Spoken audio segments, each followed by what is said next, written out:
ఓం నమ శివాయ. అరుణాచలానికి స్వాగతం. నేను అరుణాచలం దాటుతుండగా తీసిన అద్భుతమైన విజువల్ ఇది. ఇక్కడ ఒకేసారి 4 గోపురాలను, ఆ పక్కనే సాక్షాత్తు శివరూపమైన అరుణాచల పర్వతాన్ని చూడొచ్చు. ఒకప్పుడు హైదరాబాద్ నుండి అరుణాచలం వెళ్ళాలంటే తిరుపతి వెళ్ళో బస్సులు మారో వెళ్లాల్సి వచ్చేది. కానీ ఇప్పుడు మన సికింద్రాబాద్, కచ్చిగూడ, చెర్లపల్లి స్టేషన్ల నుండి నేరుగా అరుణాచలానికి అద్భుతమైన డైరెక్ట్ రైళ్లు వచ్చేసాయి. ప్రస్తుతం అనుకున్న రైలు చూస్తే చెర్లపల్లి నుండి స్పెషల్ ట్రైన్, సికింద్రాబాద్ నుండి బుధవారం నాడు ఎక్స్ప్రెస్, అలాగే కచ్చిగూడ నుండి సోమ శుక్రవారాల్లో 2 రైళ్లు నేరుగా అరుణాచలం వెళ్తున్నాయి. ఫైనల్గా మేము అరుణాచలం చేరుకున్నాం. మా స్టే వచ్చేసి కరెక్ట్గా సౌత్ గోపురంకి చాలా దగ్గరలో ప్లాన్ చేసుకున్నాం. అక్కడ రూమ్ నుండి చూస్తే గోపురం వ్యూ మాత్రం నిజంగా వండర్ఫుల్గా అనిపించింది. అలా రూమ్కి వెళ్ళి త్వరగా ఫ్రెష్ అప్ అయి వెంటనే అరుణాచలేశ్వరుడి దర్శనానికి బయలుదేరాం. గుడి దగ్గరకు రాగానే ఆ ఆలయ గోపురాన్ని చూస్తే మైండ్ బ్లోయింగ్ అండి. అంత పెద్ద గోపురం, దానిపై ఉన్న శిల్పకళా చాతుర్యం నిజంగా అద్భుతం. అయితే ఇక్కడ ఒక ఇంపార్టెంట్ విషయం ఏంటంటే, ఇక్కడ దర్శనానికి కేవలం 50 రూపాయల స్పెషల్ దర్శనం టికెట్ మాత్రమే ఉంది. కానీ ఈ టికెట్లు మనకు నార్త్ గోపురం దగ్గర అందుబాటులో ఉన్నాయి. అలాగే స్పెషల్ ఎంట్రీ కూడా కరెక్ట్గా ఆ నార్త్ గోపురం నుంచే ఉంటుంది. ఇక్కడ ఒక చిన్న మైనస్ పాయింట్ ఏంటంటే, టికెట్ కౌంటర్లు ఎక్కడున్నాయి, ఏ గోపురం నుండి ఏ రూట్లో వెళ్ళాలి అనే దానికి సరైన సైన్ బోర్డులు లేవు. దాంతో కాస్త కన్ఫ్యూజ్ అయ్యాం. ఏదేమైనా మొత్తానికి మేము నార్త్ గోపురంకి చేరుకుని దర్శనం లైన్లోకి వెళ్ళిపోయాం. లోపలికి వెళ్లే దారిలో టెంపుల్కి సంబంధించిన కొన్ని అద్భుతమైన పిక్చర్స్ కూడా క్లిక్ చేశాను, మీరు చూసేయండి.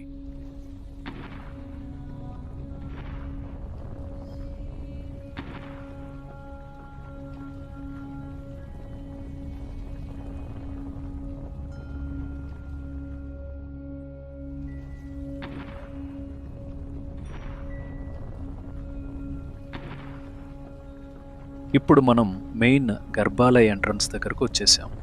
ఇక్కడికి వచ్చాక చాలా ఓపికగా ఉండాలండి.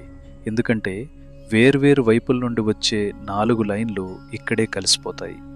నేను చూసినంత వరకు ఈ లైన్లను కంట్రోల్ చేయడానికి అక్కడ ఎలాంటి సెక్యూరిటీ సిబ్బంది లేరు కాబట్టి క్యూ లైన్లలో జనాలు విపరీతంగా నెడుతుంటారు. మీతో పాటు చిన్నపిల్లలు ఉంటే మాత్రం చాలా జాగ్రత్తగా ఉండండి. ఎందుకంటే ఆ తోపులాటకి పిల్లలు కంగారు పడి భయపడిపోతారు. కాస్త ఓపికగా అలర్ట్గా ఉంటూ దర్శనానికి ముందుకు వెళ్ళండి. దర్శనం ముగించుకుని బయటికి రాగానే మనసుకు ఎంతో ప్రశాంతతనిచ్చే ఒక శాతమూర్తి శివలింగం మనకు కనిపిస్తుంది. అలాగే ఆలయ ప్రాంగణం లోపలే మరికొన్ని ఇతర దేవతామూర్తుల విగ్రహాలు కూడా ఉన్నాయి. వాటిని కూడా మీరు ఇక్కడే దర్శించుకోవచ్చు. ఇంత పెద్ద ఆలయ ఆవరణలో కాసేపు అలా ప్రశాంతంగా కూర్చుంటే వచ్చే ఆ ఫీలింగే వేరండి. కొద్దిసేపు ఇక్కడ కూర్చుని సేద తీరిన తర్వాత మనం బయటికి వెళ్లే దారిలో మనల్ని సాగనంపుతున్నట్టుగా మళ్లీ ఒక భారీ గోపురం దర్శనమిస్తుంది.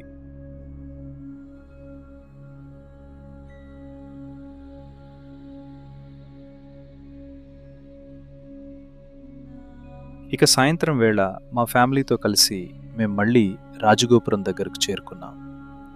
అక్కడ భక్తితో దీపాలు వెలిగించి ఆ అరుణాచలేశ్వరుని తలుచుకుంటూ మా పవిత్ర గిరి ప్రదక్షిణ జర్నీని స్టార్ట్ చేశాం.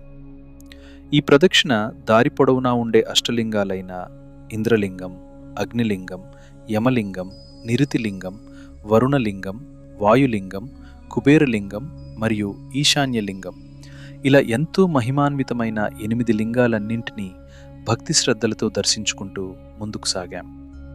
దీంతోపాటు ఈ జర్నీలో అత్యంత పవిత్రమైన మోక్ష మార్గంని కూడా పూర్తి చేశాం. అసలు మోక్ష మార్గం అంటే అరుణాచల గిరివలంలో ఉండే ఒక చిన్న ఇరుకైన పవిత్రమైన దారి. మన లోపల ఉన్న అహంకారాన్ని వదిలేసి ఆ పరమశివుడికి పూర్తిగా శరణాగతి అవ్వడానికి ప్రతీకగా భక్తులు ఈ ఇరుకైన మార్గం గుండా దూరి వెళ్తుంటారు. ఇలా చేయటం వల్ల ఆధ్యాత్మికంగా మన ఆత్మ పవిత్రమవుతుందని నమ్ముతారు. మేం వెళ్ళినప్పుడు అక్కడ లైన్ చాలా పెద్దగానే ఉంది. కానీ అదృష్టవశాత్తు ఒక 30 నిమిషాల్లోనే మా మోక్షమార్గ ప్రయాణం పూర్తయిపోయింది. మరుసటి రోజు తెల్లవారుజామున కరెక్ట్గా 4 గంటలకి దాదాపు 14 కిలోమీటర్లుండే నా పవిత్ర గిరి ప్రదక్షిణను కాలినడకన ప్రారంభించాను. యథావిధిగా రాజగోపురం దగ్గర మరోసారి భక్తితో దీపం వెలిగించి నా నడకను మొదలుపెట్టాను. పురాణాల ప్రకారం ఈ అరుణాచలగిరి ప్రదక్షిణ చేయటం వల్ల ఇటు ప్రాపంచిక సుఖాలు, అటు ఆధ్యాత్మిక ఉన్నతి రెండూ లభిస్తాయని నమ్ముతారు. అయితే దీని పూర్తి ఆధ్యాత్మిక ఫలం దక్కాలంటే మనసులో ఎలాంటి ఇతర ఆలోచనలు లేకుండా కేవలము ఆ అరుణాచలేశ్వరుడిపైనే, ఆ పరమశివుడిపైనే దృష్టి నిలిపి భక్తితో ప్రదక్షిణ చేయాలి. అలా చేయటం వల్ల ఈ సంసార సాగరం నుండి, జనన మరణ చక్రం నుండి ముక్తి లభించి మోక్షం సిద్ధిస్తుందని పెద్దలు చెబుతారు. మేము నడుస్తున్న దారిలో తెల్లవారుజామునే చాలామంది భక్తులు కనిపించారు.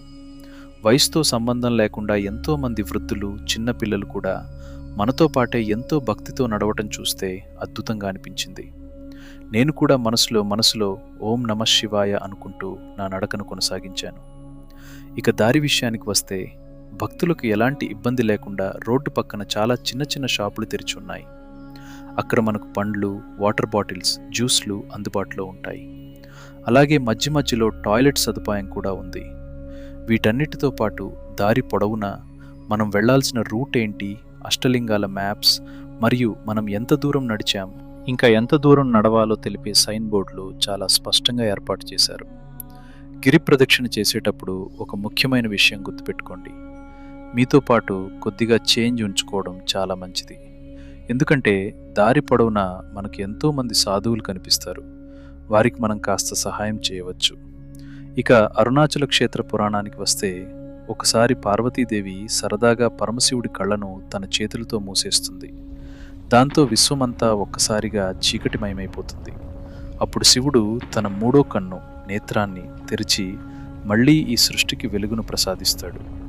ఆ తర్వాత ఆ స్వామి ఇక్కడ తిరువన్నామలై కొండపై ఒక మహా అగ్నిస్తంభంలా జ్యోతిస్వరూపంగా అవతరిస్తాడు. ఆ అగ్ని చల్లబడిన తర్వాతే ఈ కొండపాదాల చెంత అరుణాచలేశ్వరుడిగా లింగ రూపంలో వెలిశాడు. అయితే ఈ కొండ చుట్టూ ఉన్న అష్టలింగాల వెనుక ఒక అద్భుతమైన ఖగోళ మరియు జ్యోతిష్య రహస్యం ఉంది. మన జీవితాన్ని నవగ్రహాలు శాసిస్తాయని నమ్ముతాం కదా. ఇక్కడున్న 8 లింగాలు 8 గ్రహాలకు ప్రతీకలు. మరి 9వ గ్రహం ఏది అనుకుంటున్నారా? సాక్షాత్తు ఆ శివరూపమైన అరుణాచల పర్వతమే ఇక్కడ 9వ గ్రహం. మిగతా 8 గ్రహాలు ఈ 9వ గ్రహాన్ని చుట్టుముట్టి ఆరాధిస్తున్నట్టు ఈ లింగాల ప్రతిష్ఠ జరిగింది. దాదాపు 500 సంవత్సరాల క్రితం తిరువన్నామలైకి చెందిన ఒక ప్రముఖ సిద్ధుడైన శరణ్ అనే మహర్షి ఈ లింగాల స్థానాలను గుర్తించారు. నవగ్రహాలన్నీ శివుడిని పూజించటానికి అరుణాచలం చుట్టూ వచ్చినప్పుడు ఏ ప్రదేశాల్లో ఆయా గ్రహాల శక్తి అత్యంత ఎక్కువగా ఉందో గ్రహించి సిద్ధులు అక్కడ ఈ అష్టలింగాలను ప్రతిష్ఠించారు. అందుకే ఈ అష్టలింగాలను పూజిస్తే మన జాతకంలోని గ్రహదోషాలన్నీ తొలగిపోతాయి. ఈ 8 లింగాలు మనిషి జీవితంలోని 8 దశలను సూచిస్తాయి. మన పుట్టుక, బాల్యాన్ని సూచించే ఇంద్రలింగం నుండి మొదలుపెట్టి జీవిత చర్మాంకంలో భోగభాగ్యాలన్నీ వదిలేసి మోక్షానికి సిద్ధపడే ఈశాన్య లింగం వరకు ఈ ప్రయాణం సాగుతుంది. అందుకే గిరి ప్రదక్షిణ చేసేటప్పుడు మొదట ఇంద్రలింగం నుండి దర్శనం స్టార్ట్ చేసి వరుస క్రమంలో వెళ్తూ చివరిగా ఈశాన్య లింగాన్ని దర్శించుకోవాలి. ఇలా ఎప్పుడైతే ఒకరు తమ జీవితంలో 8 లింగాల ప్రదక్షిణ పూర్తి చేస్తారో అప్పుడు వారి దృష్టి 9వ లింగమైన అరుణాచల శివుడిపై పడుతుంది. ఈ ప్రయాణం అంతటా ఆ పరమశివుడు కొండపై నుండి మనల్ని గమనిస్తూనే ఉంటాడు. మనం ఎప్పుడు తన చెంతకు చేరడానికి సిద్ధమవుతామా అని ఎదురు చూస్తూ ఉంటాడు. మనం నడిచే దారిలో మధ్యలో లెగ్ మసాజర్స్ కూడా అందుబాటులో ఉన్నాయి. ఎవరైనా వృద్ధులు లేదా కాళ్ళు బాగా నొప్పులు పుడుతున్నాయనిపించే వాళ్ళు ఈ సదుపాయాన్ని చక్కగా ఉపయోగించుకోవచ్చు. అసలు ఈ ప్రదక్షిణ చేస్తున్నంతసేపు మన చుట్టూ ఏదో ఒక తెలియని పవిత్రమైన స్పిరిచువల్ ఎనర్జీ ఉన్నట్లే అనిపిస్తుందండి. మనం నడుస్తున్నంతసేపు ఆ పరమశివుడే ఒక కొండ రూపంలో మనల్ని నిరంతరం గమనిస్తున్నాడనే ఒక అద్భుతమైన అనుభూతి కలుగుతుంది. ఇక్కడ ఒక ముఖ్యమైన విషయం ఏంటంటే, ఒకవేళ మీరు మోక్ష మార్గంని ఉదయం పూట పూర్తి చేయాలనుకుంటే మాత్రం భక్తుల రద్దీ చాలా ఎక్కువగా ఉంటుంది. జనాలు ఎక్కువగా ఉండటం వల్ల ఉదయం పూట మోక్ష మార్గం దాటడానికే దాదాపు 2 గంటల సమయం పట్టే ఛాన్స్ ఉంది. ఆ మహాదేవుడి ఆశీస్సులతో నేను తెల్లవారుజామున 4 గంటలకి మొదలుపెట్టిన నా 14 కిలోమీటర్ల గిరి ప్రదక్షిణను కరెక్ట్గా 4 గంటల్లో, అంటే ఉదయం 8 గంటల కల్లా విజయవంతంగా పూర్తి చేయగలిగాను. చివరిగా మీకు నా చిన్న అడ్వైజ్ ఏంటంటే, ఎండ తీవ్రత తగలకుండా ఉండటానికి వీలైనంత వరకు తెల్లవారుజామునే మీ ప్రదక్షిణను స్టార్ట్ చేయండి. మీతో పాటు ఒక వాటర్ బాటిల్ ఉంచుకోండి. మనసులో ప్రశాంతంగా ఓం నమః శివాయ అని స్మరిస్తూ నడవండి. మిగతాదంతా ఆ మహాదేవుడే చూసుకుంటాడు. హరహర మహాదేవ్.